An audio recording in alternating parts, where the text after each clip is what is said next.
Salam damai sejahtera untuk kita semua. Memperkenalkan, nama saya Kumitin Nuye, NIM 2214201004, kelas 1 semester 4, jurusan keperawatan. Mata kuliah keselamatan pasien dan keselamatan kesehatan kerja. Dosen pengampu Nurse Doni Sepisorer Escape MKes. Kampus Universitas Pembangunan Indonesia Manado. Di video ini memenuhi UTS materi keselamatan pasien. Konsep umum pertama, manajemen risiko adalah suatu metode yang sistematis untuk mengidentifikasi, menganalisis, mengendalikan, memantau, mengevaluasi dan konsumsikan risiko yang ada pada suatu kegiatan. Kedua, keselamatan pasien adalah suatu upaya mencegah bahaya yang terjadi pada pasien. Istilah dalam KP. Pertama, kejadian tidak diharapkan, KTD, RVC, terjadi selama proses penanganan medis, diagnosa, terapi, perawatan. Contoh, iritasi verbal, jatuh dan tempat tidur. Erkal obat, shock anafilaksis, resepan irasional, salah hitung dosis obat, pasien salah minum obat. Kedua, kejadian naris, cedera, KNC, nehar, miss insiden sebelum sampai terpapar ke pasien. Istilah KP. Kejadian potensial cedera, KPC, kondisi yang sangat berpotensi untuk menimbulkan cedera tetapi sebelum terjadi insiden.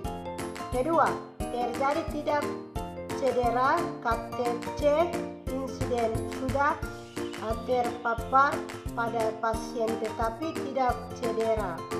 Ketiga, kejadian sentiner, suatu KTD yang mengakibatkan kematian atau kecelakaan serius. Tim KP Puskesmas ditetapkan oleh Puskesmas sebagai pelaksana kegiatan keselamatan pasien bertanggung jawab kepada Puskesmas.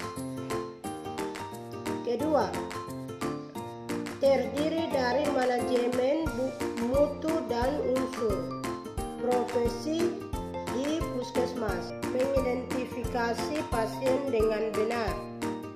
Bagian A, menggunakan minimal 2 data nama pasien dan tanggal lahir.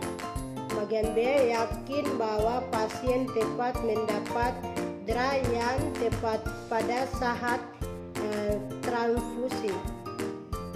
Kedua, meningkatkan komunikasi antara staf. Bagian A, menentukan nilai kritis hasil pemeriksaan dan diagnosa. Gunakan obat secara aman. Pertama, obat dibeli label contoh pada skuit. Kedua, perawatan ekstra pada pasien yang mendapatkan obat mengencer darah. Ketiga, mencatat riwayat obat yang didapat, yakin pasien tahu obat yang diminum di rumah pasien, menyampaikan obat apa saja yang diminum saat periksa dan dokter, gunakan alarm secara aman, meyakinkan bahwa alarm peraturan medis dapat didengar dan direspon cepat. mencegah infeksi. Pertama, ekspor pencuci tangan. Kedua, menggunakan pedoman untuk infeksi yang sulit. Diobati infeksi lewat darah, infeksi pasca operasi, infeksi saluran kencing karena pemasangan kateter. Identifikasi resiko pada pasien.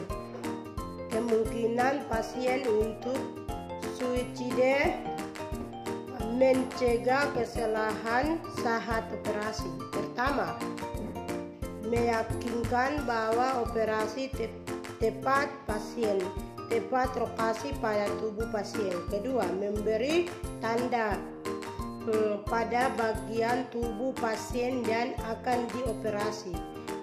Ketiga, istirahat sementara sebelum operasi untuk meyakinkan bahwa kesalahan tidak akan terjadi. Saran keselamatan pasien PMK.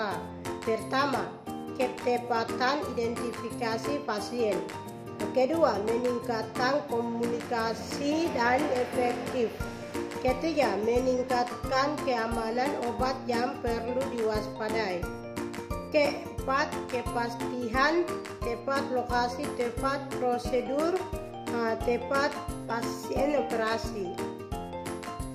Yang kelima, pengurangan resiko infeksi terkait pelayanan kesehatan. Dan keenam, pengurangan resiko pasien jatuh. Kelulusan dari SMA atau SMK yang bingung kuliah tempat di mana, mari bergabung bersama di Universitas Pembangunan Indonesia Manado.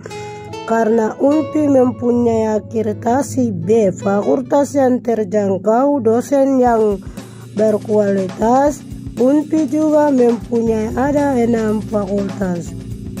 Fakultas pertama teknik, fakultas kedua hukum, fakultas ketiga sastra Inggris, fakultas keempat pertanian, fakultas kelima ilmu sosial dan ilmu politik, fakultas yang keenam keperawatan. Terima kasih.